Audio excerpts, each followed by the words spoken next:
protect victims' rights in such cross-border criminal investigations and prosecutions.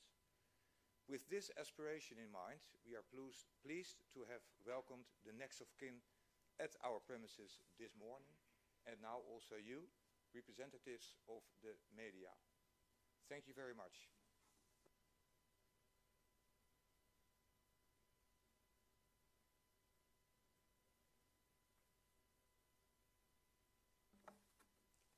My name is Brechtje van der Moosdijk. I'm a spokesperson for the Netherlands Public Prosecution Service.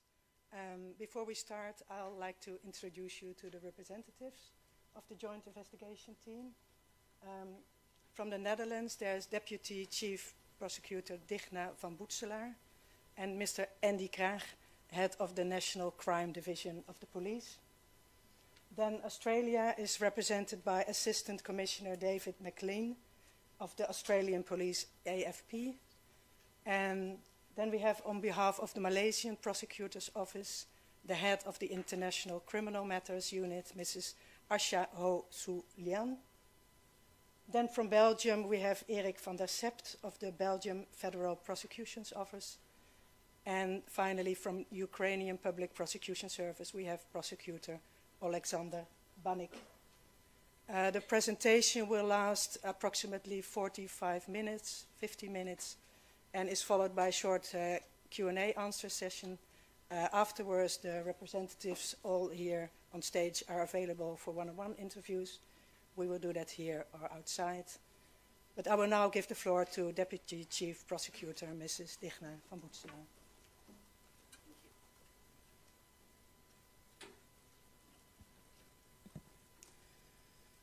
Good afternoon.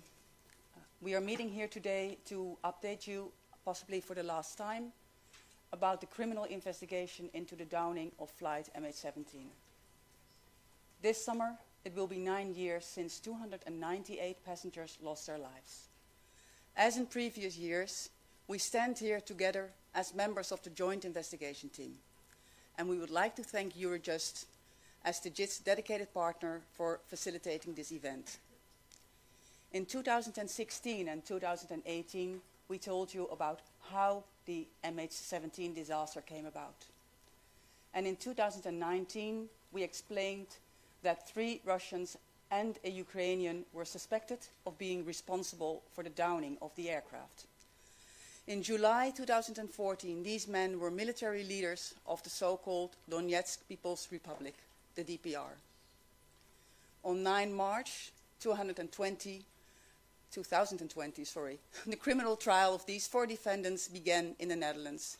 And on 17 November 2022, the Hague District Court found 3 of them, Igor Gergin, Sergei Dubinsky, and Leonid Kharchenko, guilty of downing flight MH17, resulting in the deaths of 298 persons on board and the murders of those persons. The court sentenced the 3 men to life in prison.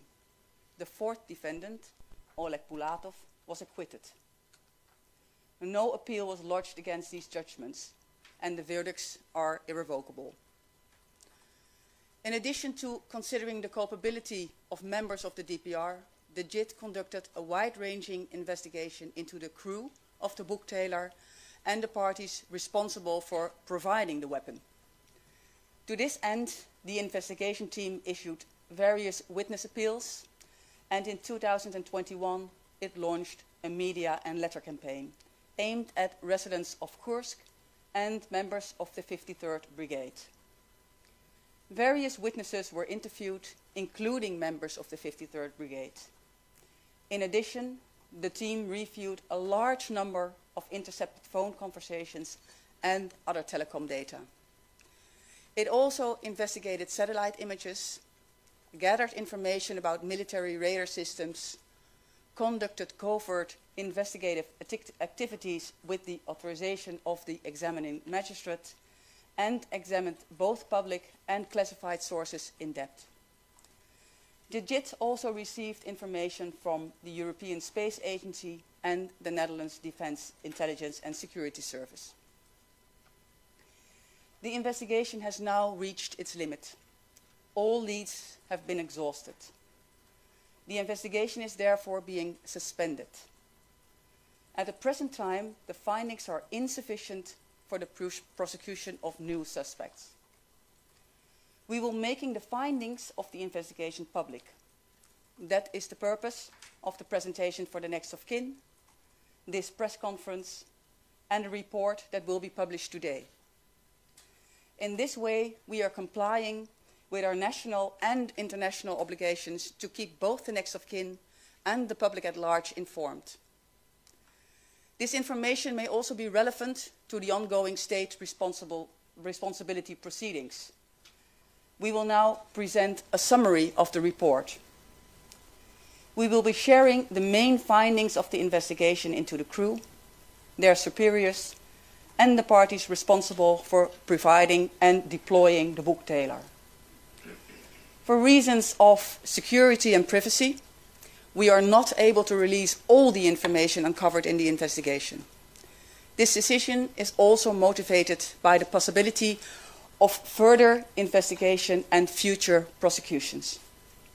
We will not be mentioning any individuals by name except for public figures or in cases where the relevant names have already been made public. All of them should be considered innocent until a court finds that the reverse has been proven.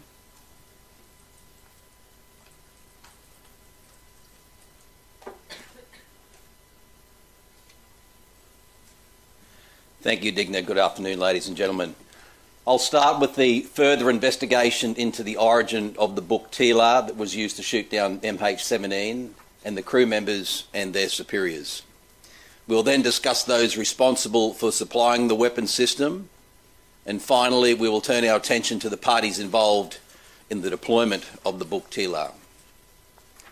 This presentation is based on the facts established by the court in its judgment of 17 November. Specifically, the court held that, as of May 2014, the Russian authorities exerted far-reaching control over the conflict being waged by the DPR.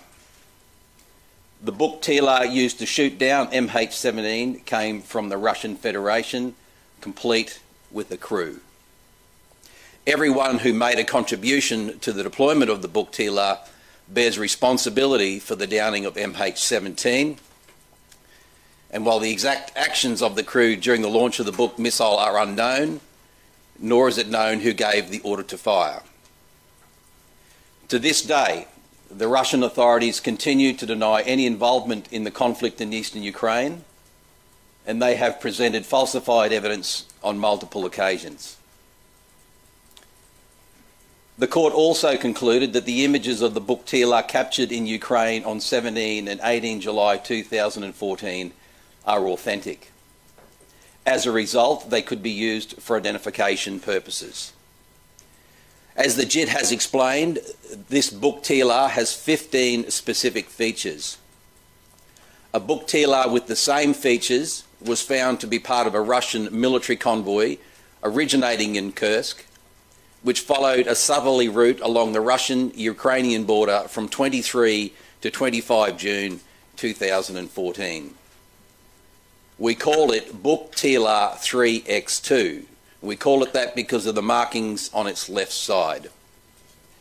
The JIT was able to establish that this weapon system was from the Russian 53rd Anti-Aircraft Missile Brigade in Kursk.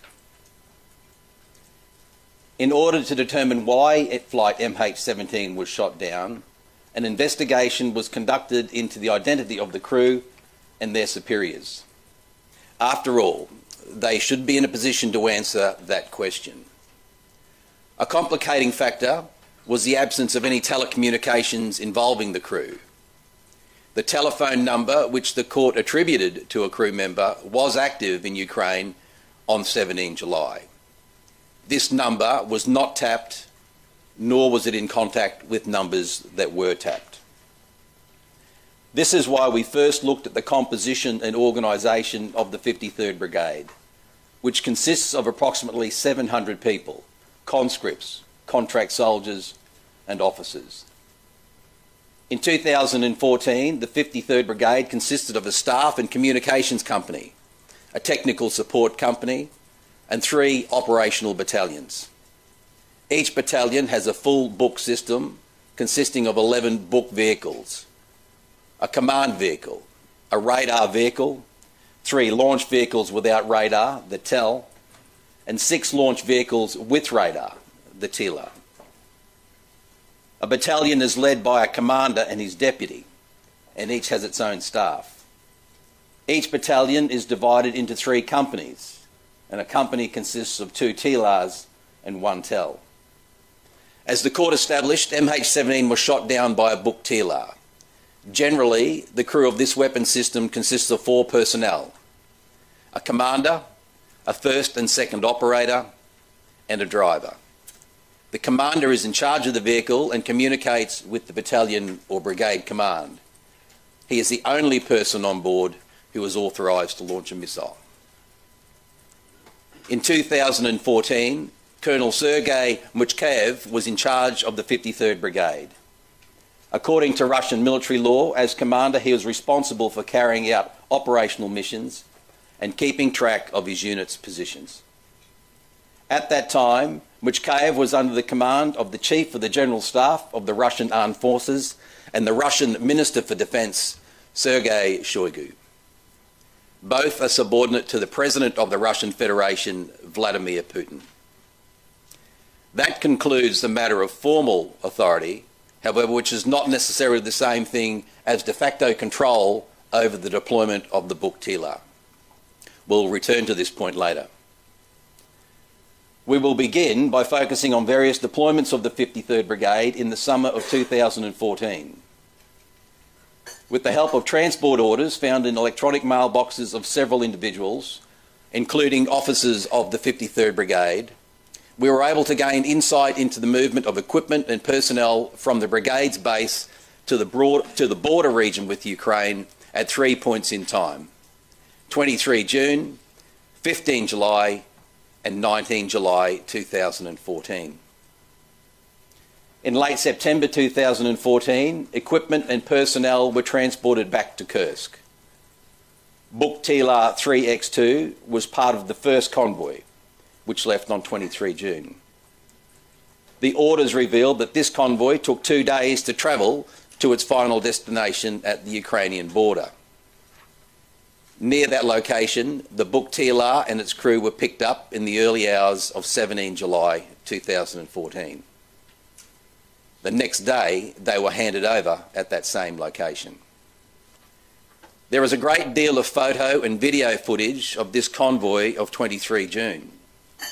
The route described in the orders matches the route shown in this visual material, and the number plates listed in the orders also match the number plates on these images. These images also show 6 book TILAs complete with vehicle numbers. One of them is book TILA 3X2. The other identifiable book vehicles each have a vehicle number beginning with 2. The first digit of the vehicle number refers to the battalion. This means that book TILA 3X2 came from the 3rd Battalion, whereas the other book vehicles came from the 2nd Battalion.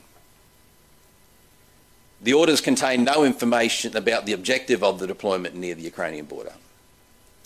However, a document from 2017 from the commander of the 53rd Brigade refers to strategic exercises on unknown terrain in 2014. On 17 July 2014, the book TILA that shot down MH17 was captured on film multiple times. This visual material reflects what was discussed in intercepted telephone conversations. Images of the TILA help shed light on the involvement of Gherkin, Dubinsky and Karchenko. The last image of the book TILA was captured on the morning of 18 July in Luhansk. Since images of the TILA could also shed light on its crew, the investigation also looked into how the TILA was transported after being returned to Russia, whether by air, rail or road. No indications were found that would point to rail transport. The JIT does, however, have a satellite photo from 20 July taken in the vicinity of Milarovo, which shows a single vehicle covered on a low loader. You see that image on the left. The shape and dimensions of this covered vehicle are consistent with the covered vehicles that were observed on a satellite image of the 53rd Brigade's base shortly before the departure of the 1st Battalion. You see that image on the right. In addition, on 20 July, a photo was posted to social media of a covered book TLR on a truck. This truck was also part of the convoy in June that included TLR 3X2. It could not be determined if one of the images just shown includes TLR 3X2. The investigation into the TLR's possible removal by air determined that on the morning of 18 July, 2 Ilyushin IL-76s were on standby at the near military airfield in Rostov-on-Don. An IL-76 is capable of transporting a TLR. A day later, only one of these aircraft was observed there. It was not possible to determine what happened to the other one and whether it was used to dispose TLR 3X2. At various points on 18 July, starting at 6:08 in the morning, an IL-76 was observed at the Kursk military airfield, always seemingly at the same spot. In any case, the Ilyushin sitting at this airfield at 6:08 could not be the one from Rostov-on-Don that transported the book TLR 3X2 to Kursk. The 3X2 crossed the border around 6 a.m. and thus could not have been flown to Kursk by 6:08 a.m. It could not be determined for certain if the TLR 3X2 was transported by air. In summary, the investigation was unable to establish what happened to the TLR after it arrived in Russia. And that brings us to the crew. The orders concerning the first convoy, which included book TLR 3X2, contained no information about the accompanying crew. Documents from the second convoy show that as of 15 July, at least 193 military personnel belonging to the 53rd Brigade were deployed to the same border region. They must have arrived there before book TLR 3X2 crossed the border on 17 July, and for that reason, they were included in the investigation of the crew. These 193 individuals were mentioned by name. Most belonged to the 1st Battalion, while a smaller number were part of the 2nd and 3rd Battalions. These include members of the staff, such as Commander Muchkayev, and although it's plausible that Muchkayev knew about his brigade's deployment of the book TLR by virtue of his position, there are no concrete indications of this. Nor is there any telecom data. It is not possible to confirm Muchkayev's presence in the border region around the time of the downing of MH17. It was not possible to question him during the criminal proceedings because Russia would not allow it.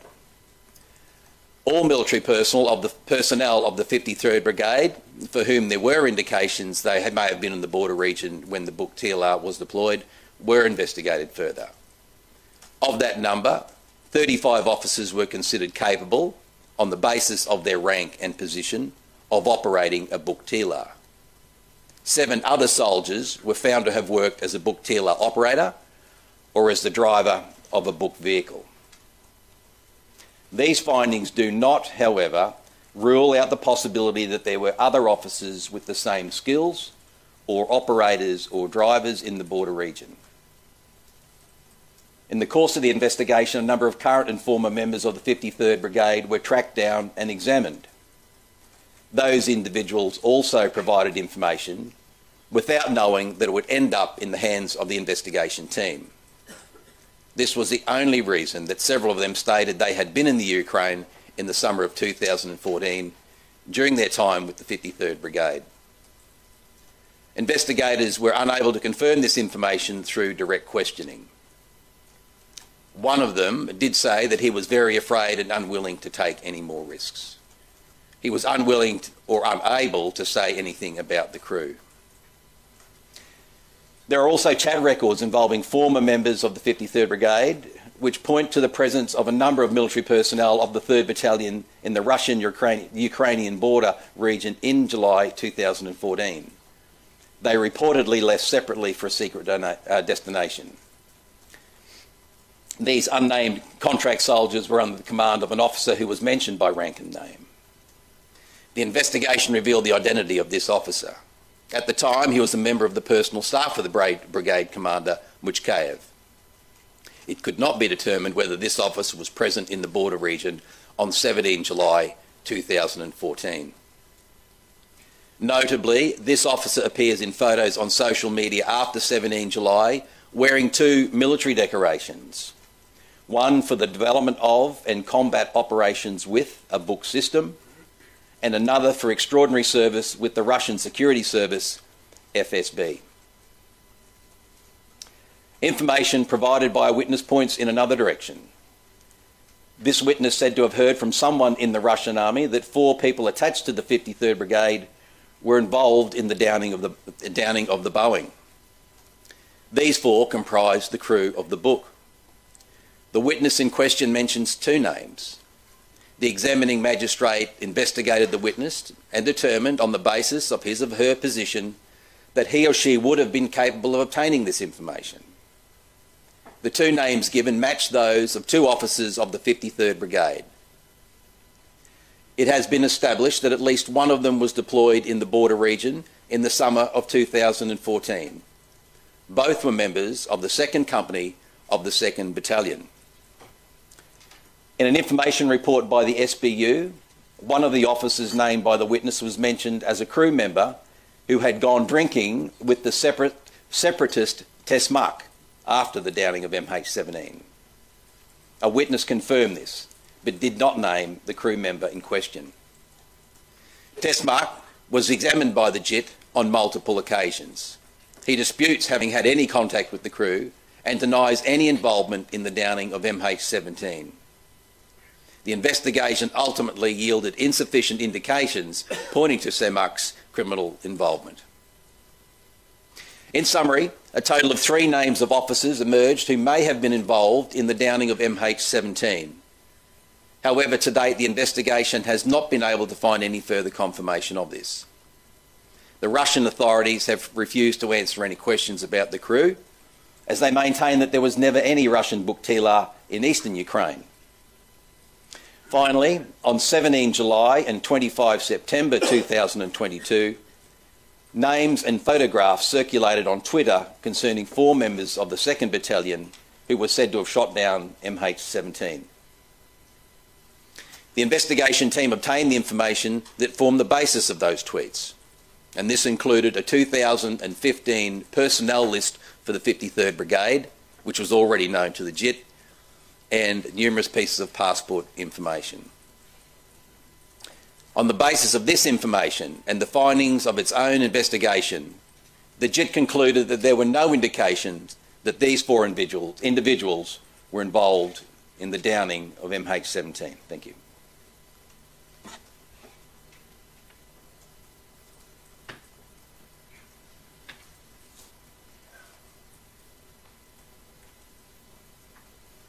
Good afternoon.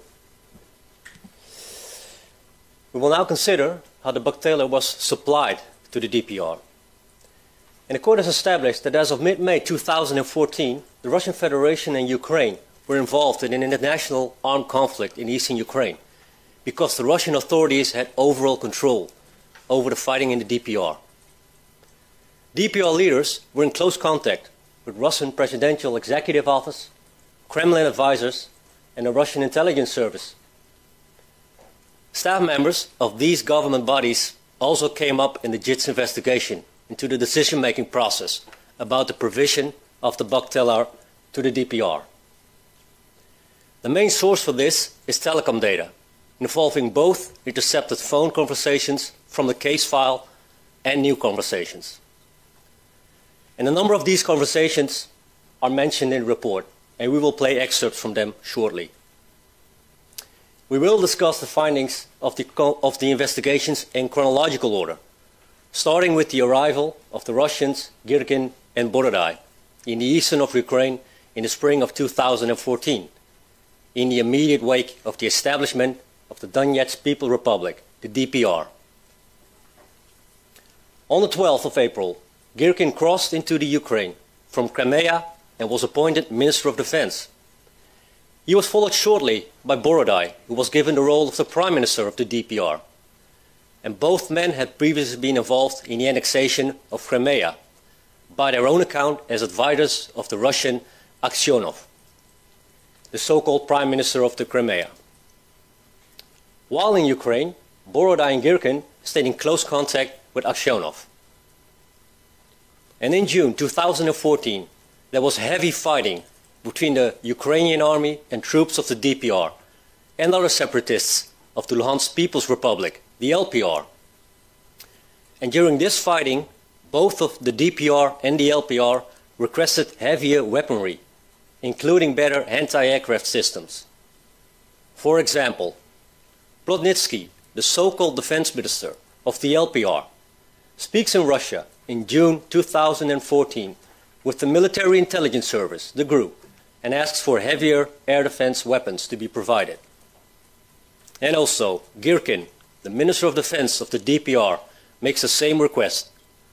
When his headquarters in Slavyansk came under heavy fire in early June 2014, Girkin told Aksionov that they needed decent anti-aircraft systems with trained personnel. The investigation carried out shows that from the second half of July 2014, several bug-tailors have been delivered to the separatists, including the bug-tailor that was used to shoot down flight MH17. The investigation was able to shed some light on the Russian decision-making process regarding the delivery of the heavier anti-aircraft weapon systems to the separatists. When Girkin requested for decent anti-aircraft systems with trained personnel, Aksionov replied to Girkin that on Tuesday he was where he needed to be given the situation, that a joint coordination center had been set up, and that the necessary documents for the support were already being drawn up. He said that he still needed to wait because they were in different places and would be away for 2 days. It is known from another conversation that Aksionov was in Sochi on Tuesday, the 3rd of June. And according to the Kremlin, Putin was there on that day as well. On the 5th and 6th of June, Putin was in France for the D-Day commemoration, together with various world leaders. And in a conversation of the 7th of June, Aksionov's assistant mentioned that the decision to provide support had been postponed by a week because there was only one person who could make that decision, not a general or the Minister of Defense, but the person who was directly accountable to the people and who was currently in a summit in France. We will now play a part of this conversation. Там такая ситуация. Я сегодня получил пизделей, потому что сказал, что вы слишком медленно думаете. Говорю, там Казицын занял пост, один из 3 границы, и надо людей вооружать, чтобы они удержали этот пост. Ну, именно граница все открыта. Я такого раздолбая получил. Ты не поверишь. Оказывается, понимаешь, давай я тезисно тебе скажу, чтобы ты понимал. Хорошо. Там получается вот та информация, которую я говорил с 3 людьми.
Понятно. Я там заикнулся, там, давайте быстрее, потому что там реально такой шанс нельзя терять, потому что граница пока под контролем, надо там помогать. Они меня тут как выебали, тут нарали на меня.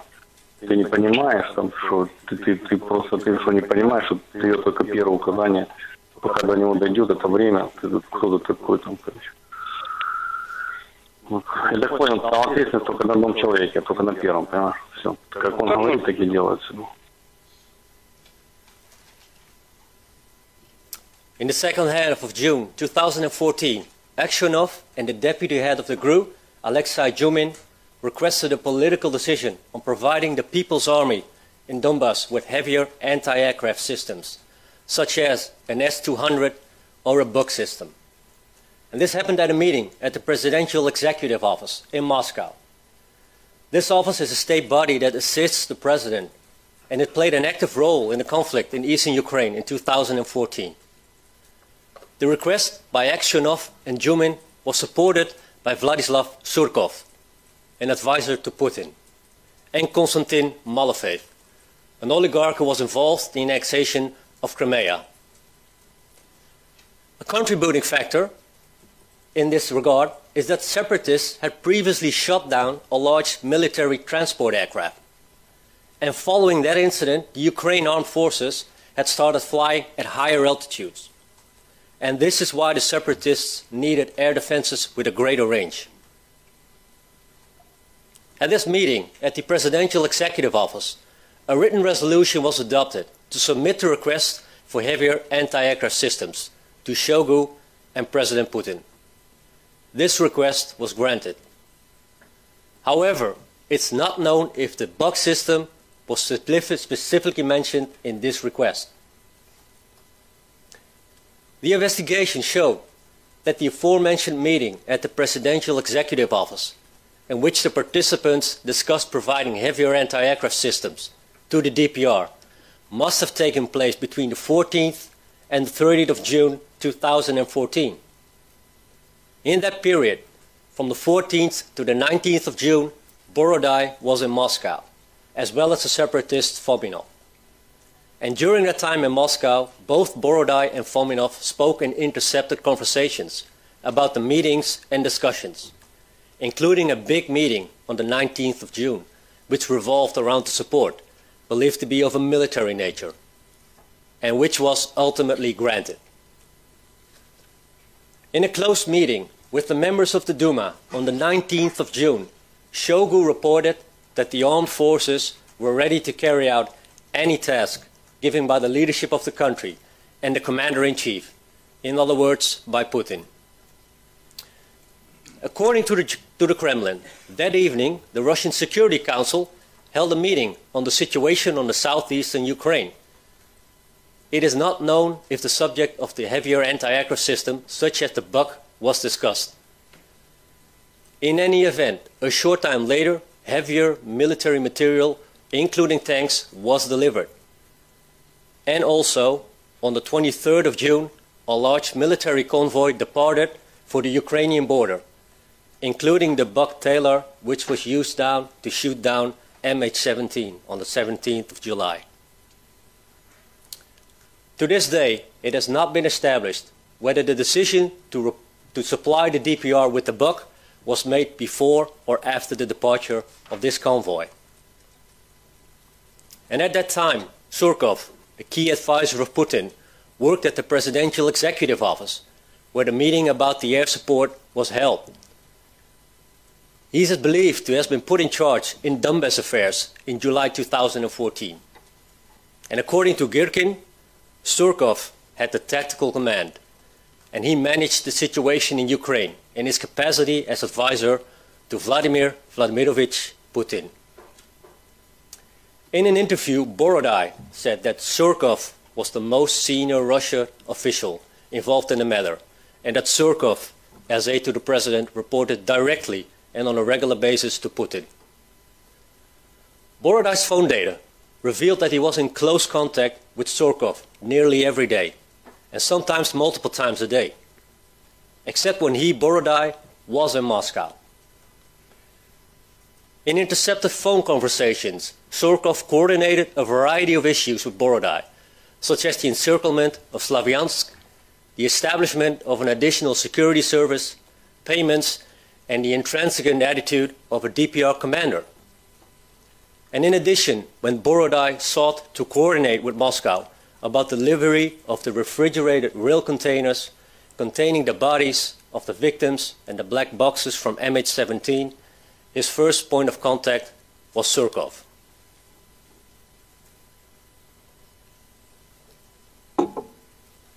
This brings us to the position of President Putin. Intercepted conversations revealed that the decision about whether to provide military support lay with Putin. There is also specific information showing that the request to supply the separatists with heavier anti-aircraft systems was submitted to Putin and that the request was granted. Other sources as well point out to the president's personal involvement in the conflict in eastern Ukraine, mainly behind the scenes. For example, although on the 24th of June 2014, Putin publicly asked the Russian Federation Council to rescind the resolution that gave him the authority to conduct military interventions in the Ukraine, it remained abundantly clear to the DPR that the Russian president was still involved in the conflict. There are also indications that Putin wished to be briefed in detail about the course of the conflict. For example, the downing of a Ukrainian helicopter. The Ukrainian politician, Medvedchuk, also passed on messages from the president with instructions that the DPR must respect a ceasefire. Medvedchuk also spoke with Borodai about an upcoming prisoner swap, in his own words, at the request of the president. And later Medvedchuk was mentioned by Putin himself in a conversation with Plotnitsky, at that time the so-called Prime Minister of the LPR. On the 15th of November 2017, Putin was personally briefed by Plotnitsky about the military component and asked him about Medvedchuk's initiative for a prisoner exchange. We will now play the entire conversation. Да. Игорь Венедиктович. Да. Здравствуйте. Это вас беспокоит Москва, спецкоммутатор. Вас просит Владимир Владимирович. Спасибо, давайте. Я правильно попала? Это телефон Поднецкого. Да. Хорошо, Да. одну секундочку, я вас соединяю. Секунду. Да, хорошо.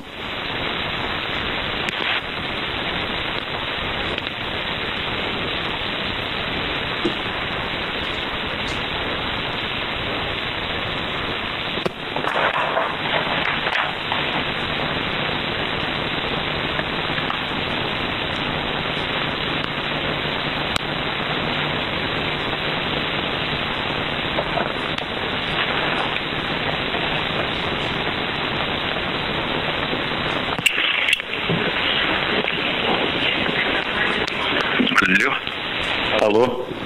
Игорь Леонидович, добрый день. Это Мамакин, лейтенант, секретарь ФНС. Сейчас одну секунду буду соединять. Да, пожалуйста, хорошо.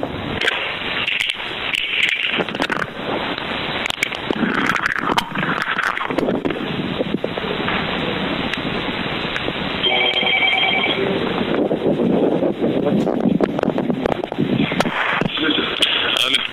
Да, добрый вечер. Игорь Леонидович, добрый день. Да.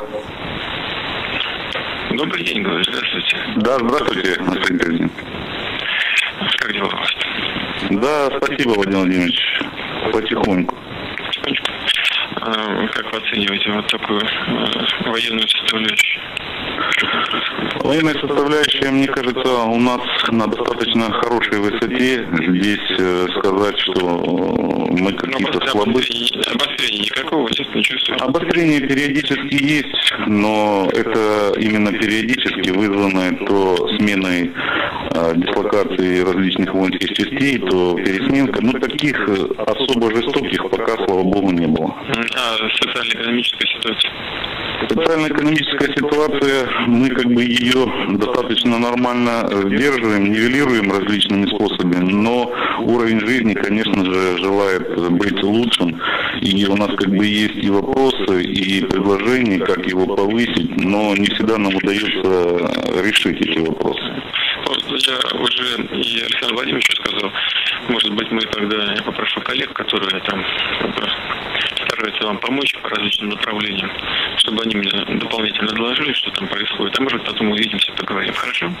Спасибо, Владимир Владимирович, но если есть такая возможность, может быть, это организация личной встречи для обсуждения этих вопросов. Я про это и сказал, я говорю, потом увидимся и поговорим с вами. Спасибо большое, Владимир Владимирович. Да, Игорь Игоревич, я по поводу, вы слышали, там, инициативы Медведчука? Да, конечно. До обмена? Да, конечно, Владимир Владимирович. Как вы к этому относитесь? Ну, очень даже положительно, потому что в течение года Украина блокировала и не давала возможности нормального обмена. Наши жители, а их подавляющее большинство, у них, у нас там 1 к 10 примерно, они, конечно же, страдают, там, в застенках и страдают. Это не просто оборот речи, они реально, мы знаем, как они там содержатся, в отличие от того, как их люди находятся на нашей территории. Поэтому эта инициатива для нас, честно говоря, как глоток свежего воздуха. Это возможность забрать наших людей с той территории. Я так понимаю, что нужно там дополнительные детали проработать. Я своих коллег тоже попрошу, чтобы они вас поддержали, помогли, где нужно и что нужно. Спасибо, есть. Спасибо. Спасибо вам большое. Всего доброго. Спасибо, до свидания. До связи, до свидания. Удачи. Спасибо большое.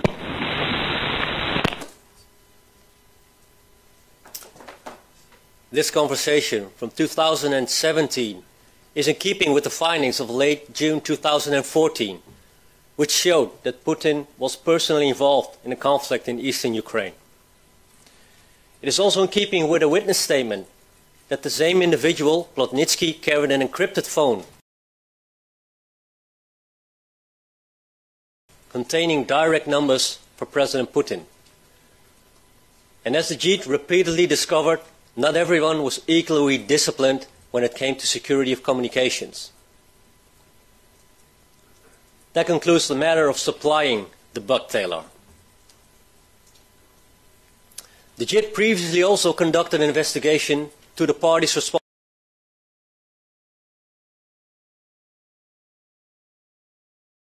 responsible for the deployment of the buck-tailor on the 17th of July 2014. Girgin, Dubinsky and Kharchenko have already been convicted, but the investigation has looked at other individuals as well.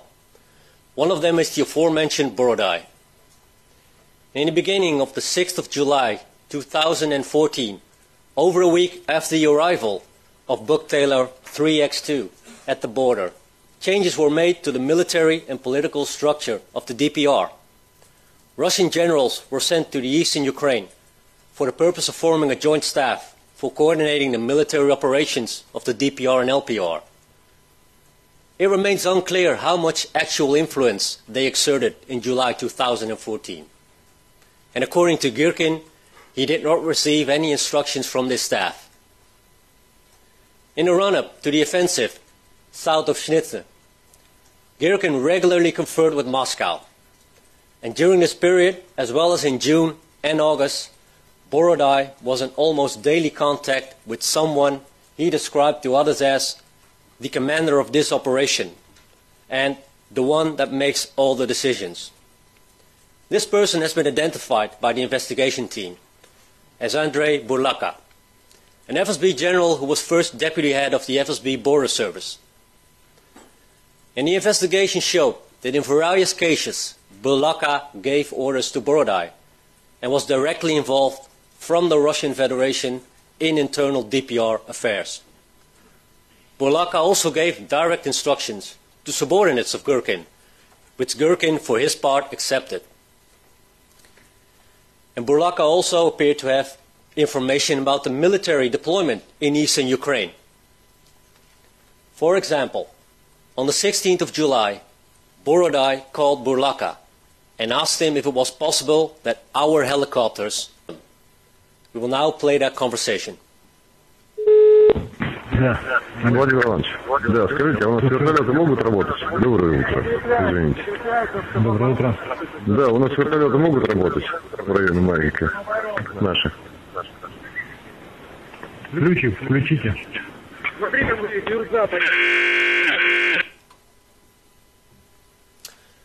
From the 14th of July, there was heavy fighting south of Shizde between the Ukrainian troops and the DPR. And the court has already established that the bug teller was deployed in the context of this fighting. The planning and execution of this DPR offensive were in the hands of Girgin, Dubinsky, Pulatov, and Khachenko, among others. Borodai was also present and was briefed on the DPR's military progress during the fighting. However, there are no indications that Borodai was personally overseeing combat operations. And when the offensive stalled and the DPI fighters came under heavy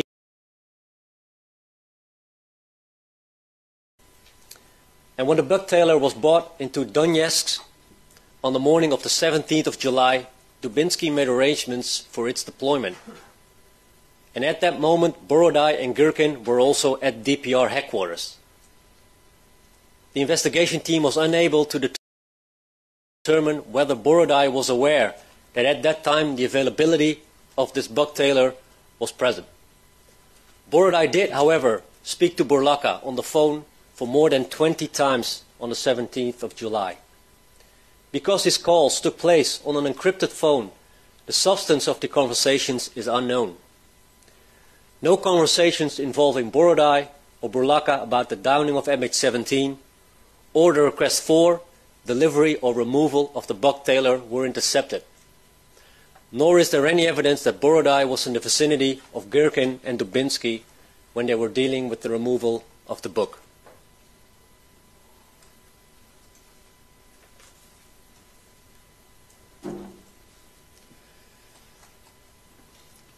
Now we will talk about the opportunities for the investigation and prosecution.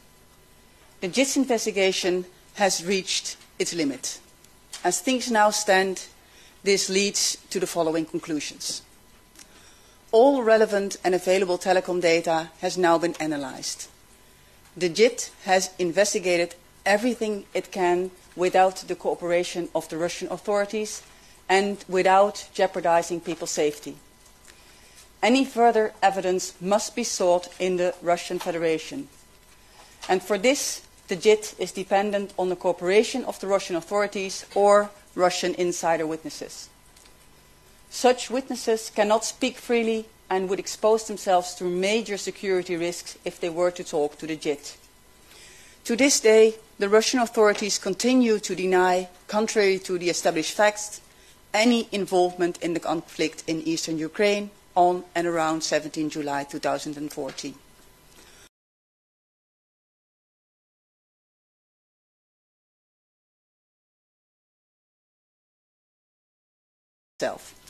At other times, the authorities simply refuse to provide any information. The Russian authorities have also publicly cast doubt on the court's judgment.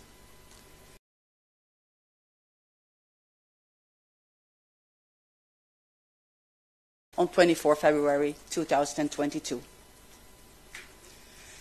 The investigation's findings to date do not provide sufficient grounds for prosecution. There are either formal obstacles to a prosecution or the necessary lawful and convincing evidence is lacking. We will explain that shortly. First, let's consider the crew of the book tailor and their superiors. These military superiors include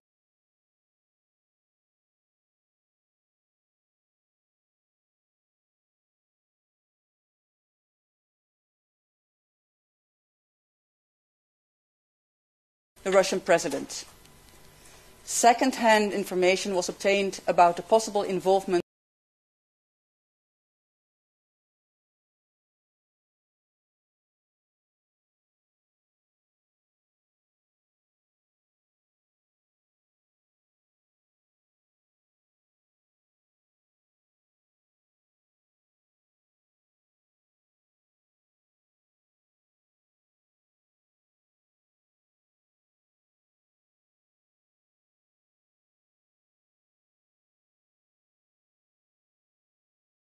It's unclear who knew what in the Russian military chain of command about the downing of flight MH17 and what degree of say they actually had regarding it. Prosecution of the crew and their superiors in the military chain of command is therefore impossible.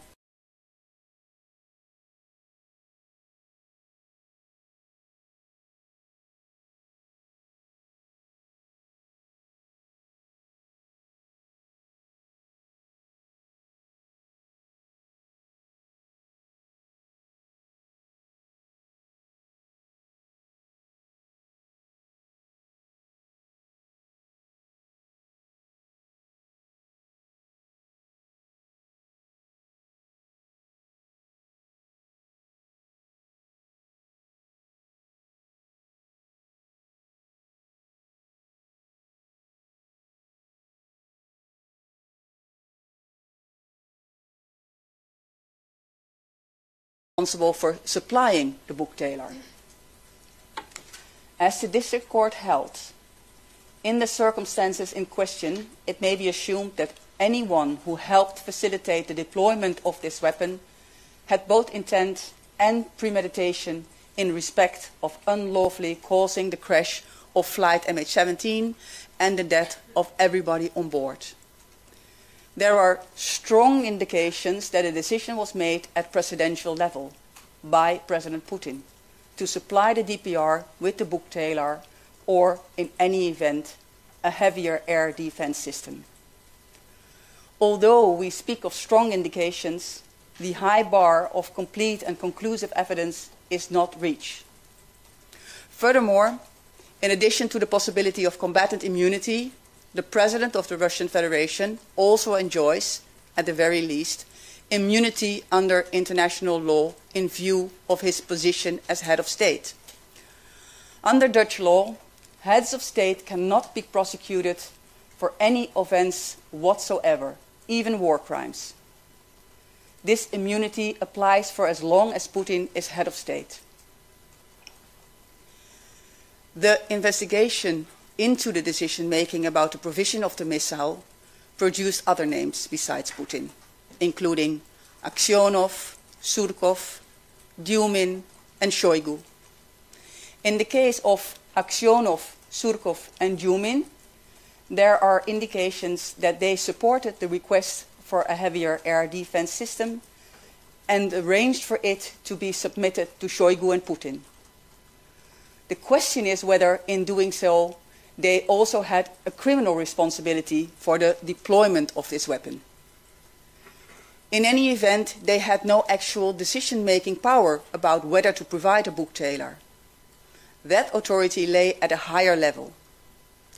In order to determine whether they were sufficiently helpful in facilitating the deployment of the booktailer, that their actions constituted criminal aiding and abetting, further and more concrete evidence is needed.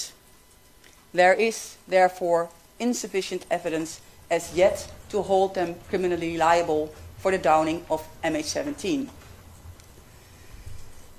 In the case of Shoigu, there is a lack of clarity about whether, as Minister of Defense, he had decision-making power when it came to supplying the booktailer. The investigation mainly found indications that this was ultimately the President's decision and not Shoigu's. This means that there is no concrete evidence for his criminal involvement in providing the weapon that shot down MH17. Apart from the evidential problem with both Dyumin as deputy head of the GRU and Shoigu as Minister of Defense may be able to claim combatant immunity. Then there is Borodai. He held various consultations with Russian officials in Moscow about the provision of military equipment. Since it could not be clearly determined whether those consultations concerned the provision of a book system, he cannot be held responsible for its delivery. This brings us to the parties involved in the actual deployment of the booktailer. The investigation did not uncover any concrete instructions given by Russian generals or other Russian officials regarding the deployment of the booktailer. There were, however, indications of a direct de facto chain of command between FSB General Bulaka and DPR leaders Borodai and Girkin. It is not clear whether Bulaka was involved in a criminal capacity in the deployment of the booktailer. Since he used a secure line, the contents of his phone conversations are not known. Conversations held by other parties about Bulaka show that his orders to Borodai and to Girkin's subordinates related to internal conflicts and dynamics among DPR commanders, as well as the provision of equipment. However, nothing was said about providing a heavier air defense system. Borodai's role primarily seemed to involve administration, logistics, and military support.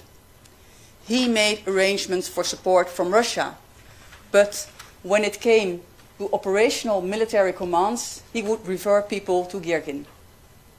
Although he was present at Girkin's headquarters that morning, and although he was in regular contact with Bulaka by phone on 17 July 2014, the investigation was unable to establish that Borodai and Bulaka had advanced knowledge of the availability of the booktailer.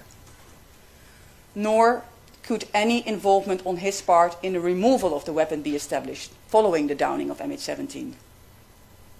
Therefore, in contrast to the conclusion of the district court in Girkin's case, it is not possible at this time to provide lawful and convincing evidence that Borodai and Bulaka were able to decide on the deployment and use of the booktailer, and that they accepted that deployment and use.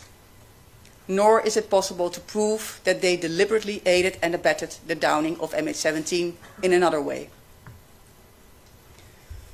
This brings us to the conclusion of this presentation.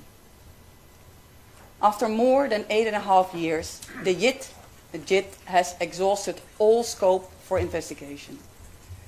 The investigation will therefore now be suspended. Despite the complex context, the JIT achieved a great deal. The findings of the investigation do not provide sufficient grounds for the prosecution of new individuals. This does not mean, however, that the JIT is closing the case. The phone lines for witnesses and the MH17 website will remain active, so that any insider witness who might wish to tell their story in the future will be able to do so. With this in mind, the JIT agreement will also be renewed.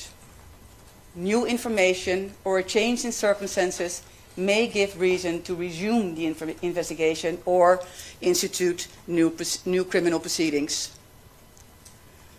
The bar for establishing individual criminal liability is high. At present, we cannot reach that bar for the various individuals discussed. But the picture that the investigation has given us of Russian involvement could play a key role in the state responsibility proceedings. We know that the answers to our questions can be found in Russia. And as we have said many times before, solving these kinds of crimes take patience and endurance. Just consider the Lockerbie case, in which a suspect was recently arrested after 34 years. In that spirit, the JIT remains dedicated to the MH17 investigation.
Hi, Danny Kemp from AFP.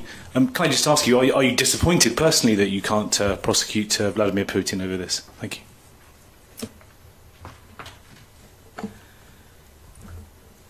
you. I think all of us who are involved in this case, have started this 8.5 years ago, not thinking we would come as far as we had come now.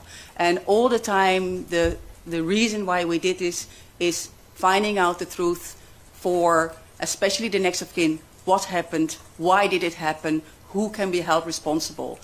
And I think that we came further, and I think I can speak for all of us, we came further than we had ever thought when we started this. And I think also in our business, you know those, there are immunities. And I think also what the strength of this investigation and the work of the JIT is that it's step by step and that we keep on, we hold on. It's just, we go on, and if the world changes, and we have possibilities again. Yeah. Maybe just an add-on from the police perspective. Are we disappointed? No, because we think we came further than we have ever thought in 2014. Would we have liked to come further? Of course, yes. That is, every detective would have liked to come further. But at this point, we've reached our limits. We've done everything that we can within our limits, and the next answers, they lay in Russia. And as long as there's no cooperation in Russia, those answers will remain there. For us, the direct answer on your question, we're not disappointed. Actually, I'm really proud on the team that has established this. We have 3 suspects. We have life sentences. We have a great context of what has been done on the supply and on the also the movement of the bug. However, yes. Thank you. Can I just add, from an Australian point of view, the disappointment that you're asking after would settle on us, I think, if we felt we hadn't done all we could do, and we would be disappointed in ourselves. We're disappointed for people, the families in particular.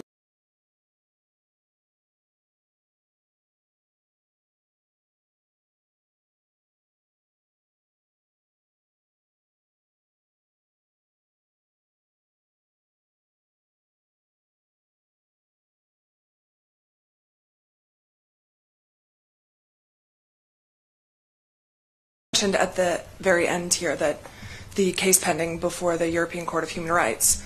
Do you and perhaps your Ukrainian counterparts feel that the evidence produced in this investigation will go further in sort of proving Russian state accountability at the court in Strasbourg? And has this information, or will it be communicated to them as part of the ongoing proceedings there?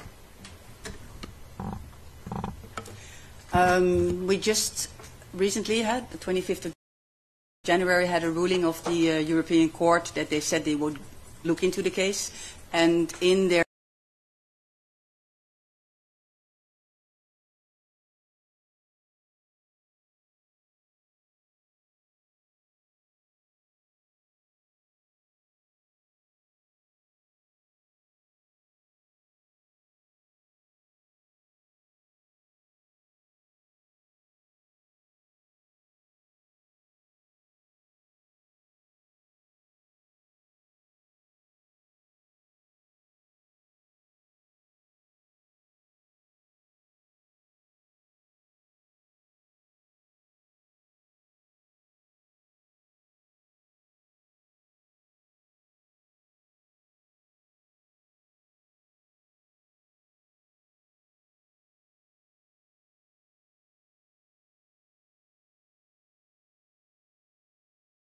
Understandably, you've been focused very much on the chain of command and the pressing of the Buk missile.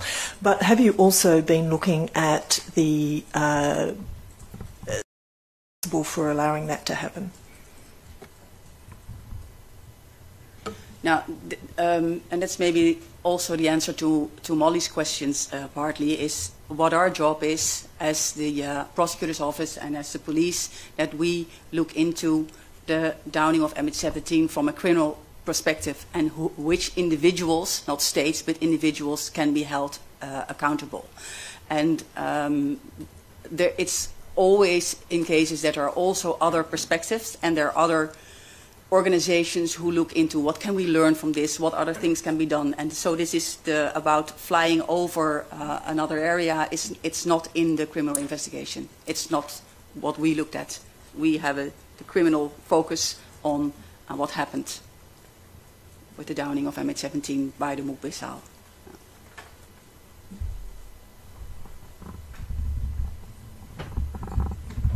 Yeah. I'm just wondering, you have spoken to the families and given this report. What was their reaction? Of course, there was disappointment, because they really would. I can really understand that they wanted to know why MH17 was shut down. It was really clear on what has happened, but the answer to the question why MH17 is shut down still remains in Russia. On the other hand, the next of kin were also really grateful for the work that has been done. So this morning has been quite emotional as well for the next of kin, as for the law enforcement and prosecutors have been working on it. But yes, it was a dual feeling of disappointment, but also respect. Thank you. I think we came to an end of the press conference. Oh, yeah, we have many more questions, but I would just suggest, because we have to leave here at 3 o'clock, and we have many requests for one-on-one interviews, that we're going to do that now and end this session. Okay? So all the persons on stage are available for one-on-one interviews. We can do that here or outside. Thank you very much.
I'm sorry.